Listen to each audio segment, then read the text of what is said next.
Hello students, welcome to my YouTube channel Shreyseth classes. हमने eco में कल एक चैप्टर स्टार्ट किया था।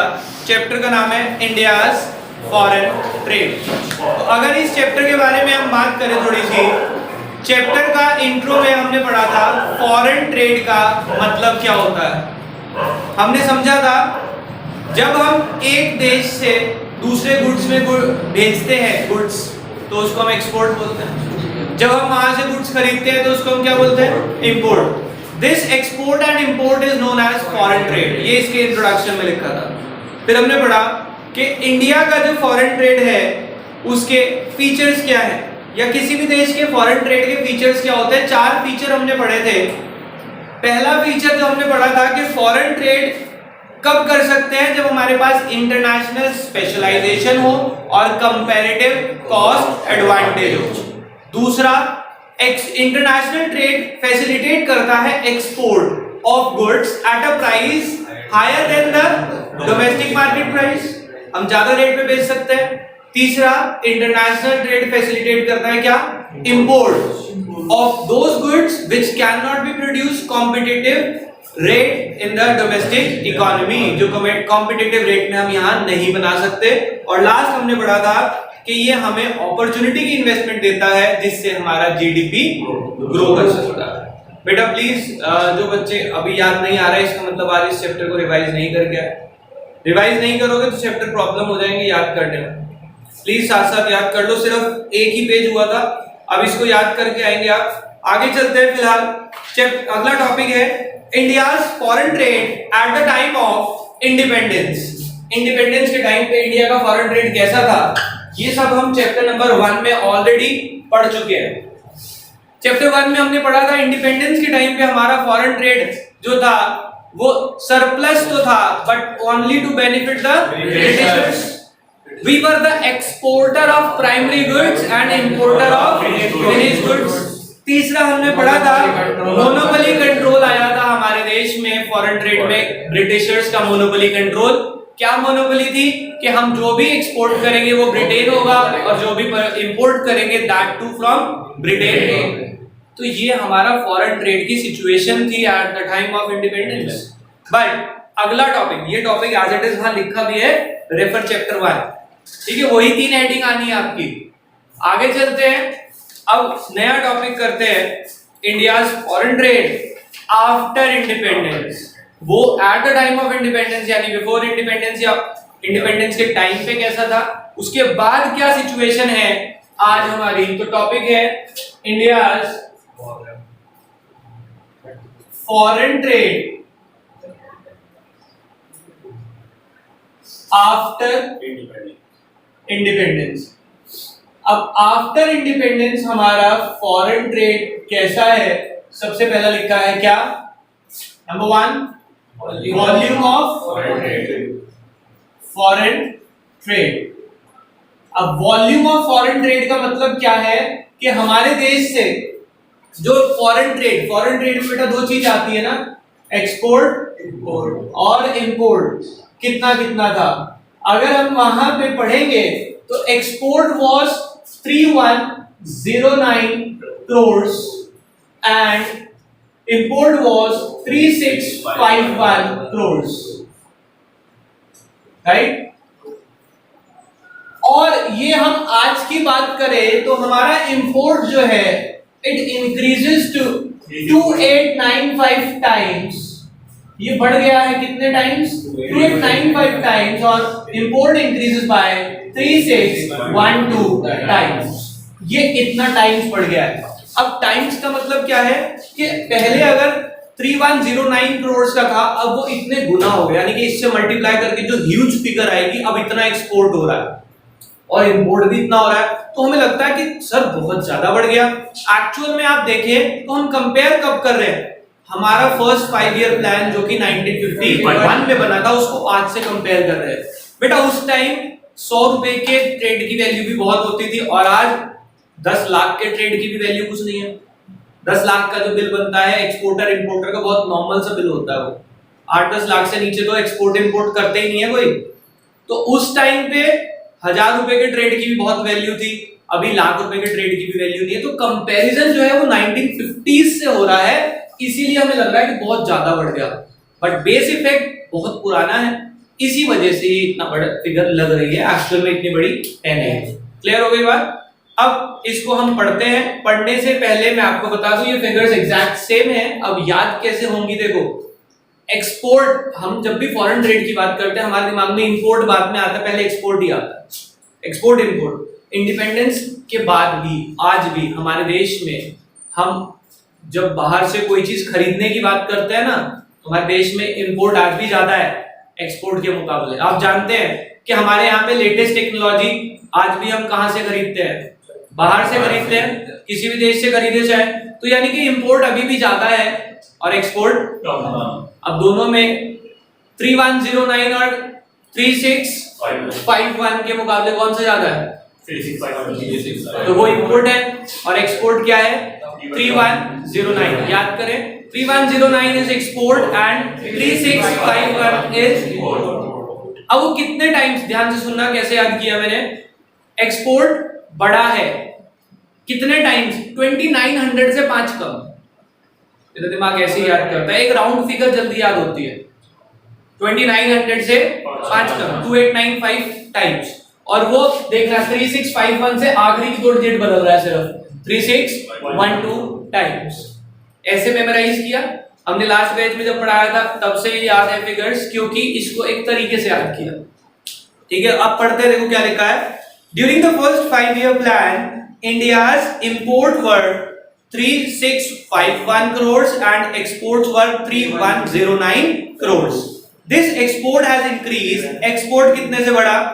2895 times and import is increased by 3612 times. Hopefully figure याद हो जाएगी। आगे चलते हैं। Percentage rises in export and import has been high due to, किस वजह से हाई है ये? Due to base effect. आपको अभी तो बताया कि बेस बहुत पुराना है आपका, देखो खुद ही लिख दिया उन्हें, as it is compared with first 5-year plan. किससे कंपेयर किया जा रहा है? फर्स्ट 5 ईयर से किया जा रहा है, इसीलिए ज्यादा लग रहा है आपको। क्लियर हो गई बात? सेकंड, हमारे फॉरेन ट्रेड की जो इन्होंने बात करी है वो क्या है? Composition of foreign trade. के जो हमारा फॉरेन ट्रेड है, उस फॉरेन ट्रेड में क्या क्या कॉम्पोजिशन आते हैं? कह रहे 2 कॉम्पोजिशन है। Decline in percentage share of agriculture export. कह रहे हमारा जो इंडिपेंडेंस के बाद से एग्रीकल्चर का जो एक्सपोर्ट था, उसका share of percentage has been declined, कम होता जा रहा है उसका एक्सपोर्ट। क्या ये अच्छा सिंबल है या बेकार सिंबल है? ये साफ बताएंगे, सोच के बताना। कि इंडिपेंडेंस के बाद से, आफ्टर इंडिपेंडेंस पढ़ रहे हैं ना इंडियन का फॉरेन ट्रेड, इंडिपेंडेंस के बाद से हमारा जो एग्रीकल्चर का एक्सपोर्ट होता था उसका percentage of share has declined. ये अच्छी बात है या बुरी बात है? बुरी बात है। क्यों बुरी है आप ही बताएंगे रीजन। आपको क्यों लगता है कि क्यों बेकार है? कि सर हमारे देश से एक्सपोर्ट कम हो गया इसलिए गलत बात है, फॉरेन करेंसी नहीं आएगी, ऐसा कुछ? आपके हिसाब से अच्छा क्यों है? कि जो एग्रीकल्चर है वहीं पे रहेगा इंडिया। ओके, और कोई रीजन? देखो बेटा, अगर आप थोड़ा सा दिमाग लगाएं, पुराने चैप्टर्स को सोचें, लॉजिक लगाने सीखें। चैप्टर तभी सीक्वेंस में बनाए जाते हैं। हमारे देश से पहले एक्सपोर्ट ज्यादा होता था, क्यों? क्योंकि हमारे यहाँ पे मैन्युफैक्चरिंग इंडस्ट्रीज नहीं थी। अंग्रेज यही तो करके गए थे क्या? कि यहाँ से रॉ मटेरियल एक्सपोर्ट होगा, फिनिश गुड्स बना बनाया बाहर से खरीदेंगे, और हमने अपनी इकोनॉमी को इसीलिए तो बैकवर्ड कहा था, बिकॉज हमारे पास मैन्युफैक्चरिंग यूनिट्स नहीं थी। अब इंडिपेंडेंस के बाद क्या हम मैन्युफैक्चरिंग यूनिट्स बनाएंगे या नहीं बनाएंगे? क्योंकि वरना हम फाइनल गुड्स के लिए हमेशा डिपेंडेंट रहते किसी के ऊपर। तो ये जो डिक्लाइन हो रहा है, it is good for country. और रीजन क्या है डिक्लाइन होने का? पहला, कि वो जो एग्रीकल्चर प्रोड्यूस है अब वो हमारे इंडस्ट्रीज में इनपुट की तरह यूज होगा। दूसरा, हमारे देश में एग्रीकल्चर गुड्स की जो कंजम्पशन है वो बढ़ गई है, अब हम उसे कंज्यूम कर रहे हैं। पहले हम मजबूरी में उसे क्या करते थे? एक्सपोर्ट। तो पढ़ते हैं, देखो क्या लिखा है। there has been significant decline in percentage share of agricultural items in total export. कह रहे टोटल एक्सपोर्ट में एग्रीकल्चर आइटम का एक्सपोर्ट कम हो रहा है because India has started using its farm product as raw material for domestic industry. अपनी industry के लिए हम उसे क्या ट्रीट कर रहे हैं, रॉ मटेरियल की तरह. And due to rise in India's population, its domestic consumption of farm product also rises. हमारी फार्म प्रोडक्ट की कंजम्पशन भी बढ़ गई है. क्लियर हो गई बात. इसीलिए हमारा एग्रीकल्चर प्रोडक्ट का एक्सपोर्ट कम हो गया. दूसरा पॉइंट इसी में लिखा है decline in percentage share of conventional.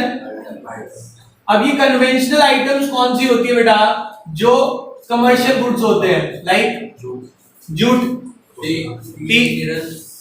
Minerals, इन सब का एक्सपोर्ट हमने करना कम कर दिया क्योंकि इसकी डिमांड इंडिया में राइज हो गई है. अब हम लोगों को समझ आ गया कि ये अच्छी चीजें हैं तो हम यही कंज्यूम कर रहे हैं क्योंकि यहाँ की पॉपुलेशन बढ़ चुकी है, तो हमने इसका एक्सपोर्ट करना.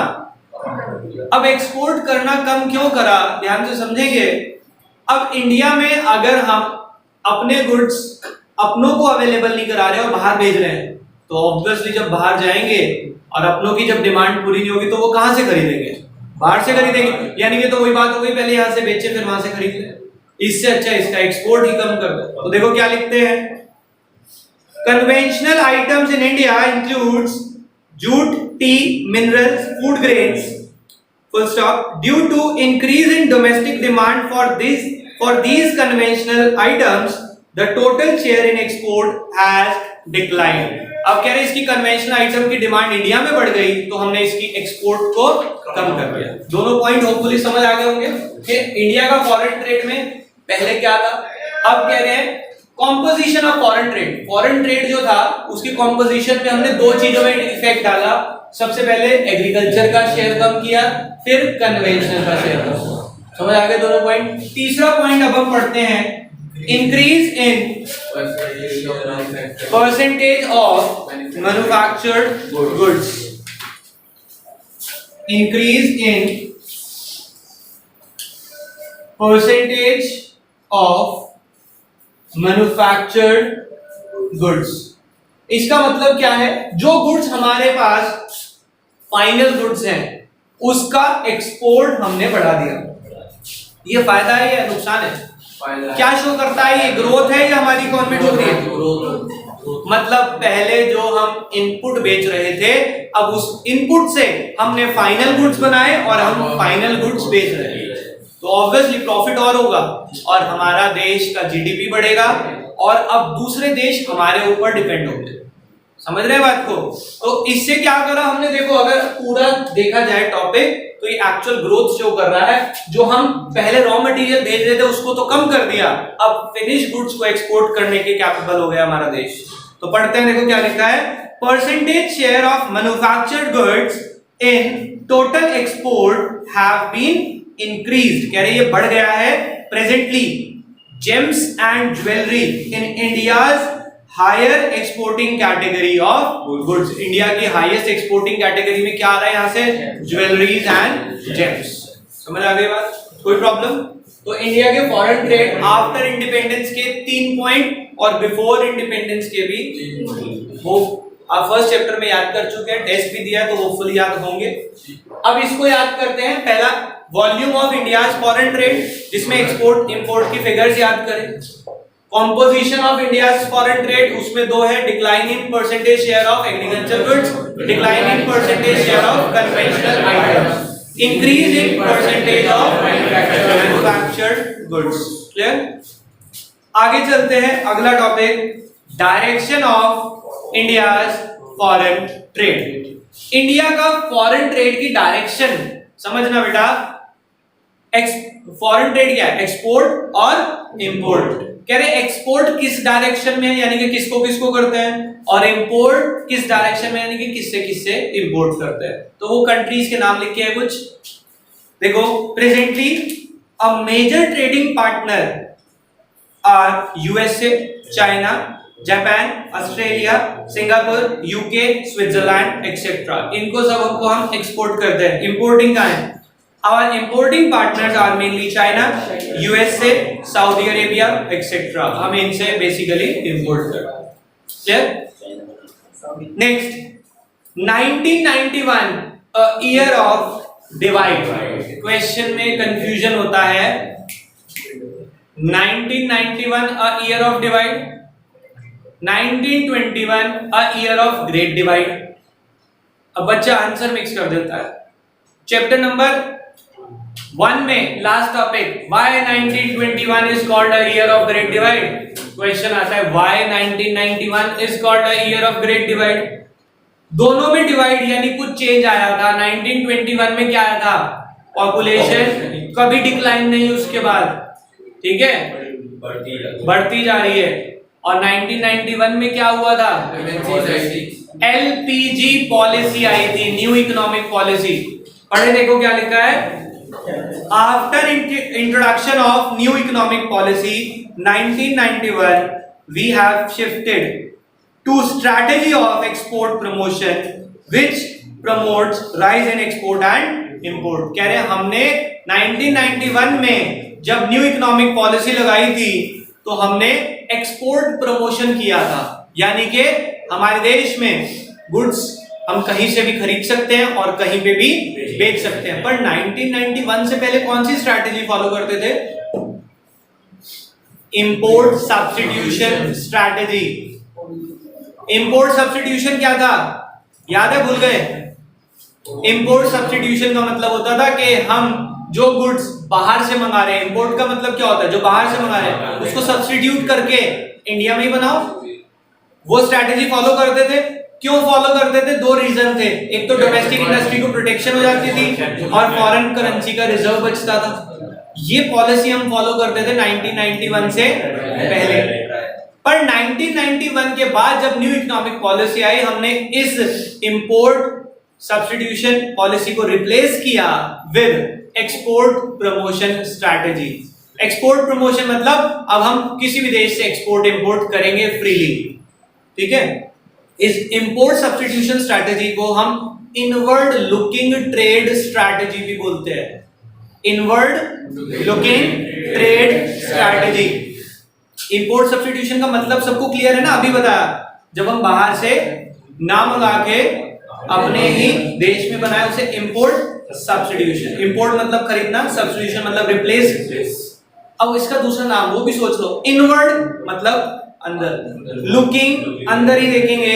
ट्रेड स्ट्रैटेजी, अपने ही देश में ट्रेड की स्ट्रैटेजी सोचेंगे. That is inward looking trade strategy. एक बार दोबारा से इसका इंट्रो पढ़ते हैं. Why 1991 called year of divide? After introduction of new economic policy 1991 we have shifted to strategy of export promotion which promotes a rise in export and import. दोनों में export import में rise हुआ. Earlier India was following inward looking trade strategy also known as import substitution strategy. तो हमने ये समझ लिया कि पहले हम क्या फॉलो करते थे और अभी 1991 के बाद हम क्या फॉलो कर रहे हैं. नेक्स्ट टॉपिक अगर आप देखें, अब वो टॉपिक एक तरीके से आएंगे सारे. ध्यान से देखना क्या है. अब आएगा इंपोर्ट सब्स्टिट्यूशन पॉलिसी. देखो उन्होंने पहले तो बताया कि इंडिया का फॉरेन ट्रेड कैसा था. चैप्टर बड़ा लॉजिकल है. पहले फॉरेन ट्रेड का मतलब, फिर बता दिया इंडिया का foreign trade at the time of independence और फिर आफ्टर इंडिपेंडेंस. अब आफ्टर इंडिपेंडेंस कहां से कहां तक बता दिया? 91 तक बता दिया. 91 के बाद एलपीजी पॉलिसी आई जिसमें हमने इंपोर्ट सब्स्टिट्यूशन को रिप्लेस किया विद एक्सपोर्ट प्रमोशन. अब वो कह रहे हैं पहले इंपोर्ट सब्स्टिट्यूशन पढ़ लो फिर आगे एक्सपोर्ट प्रमोशन भी पढ़ा देंगे. समझ रहे? चैप्टर बड़ा सीक्वेंस में चलते हैं इसमें, प्रोवाइडेड अगर आप लॉजिकली चैप्टर को समझ के चलें तो आप यहां तक पढ़ के आना, चैप्टर को दिमाग में रखना. बाकी करेंगे नेक्स्ट क्लास में. अभी के लिए बाय बाय.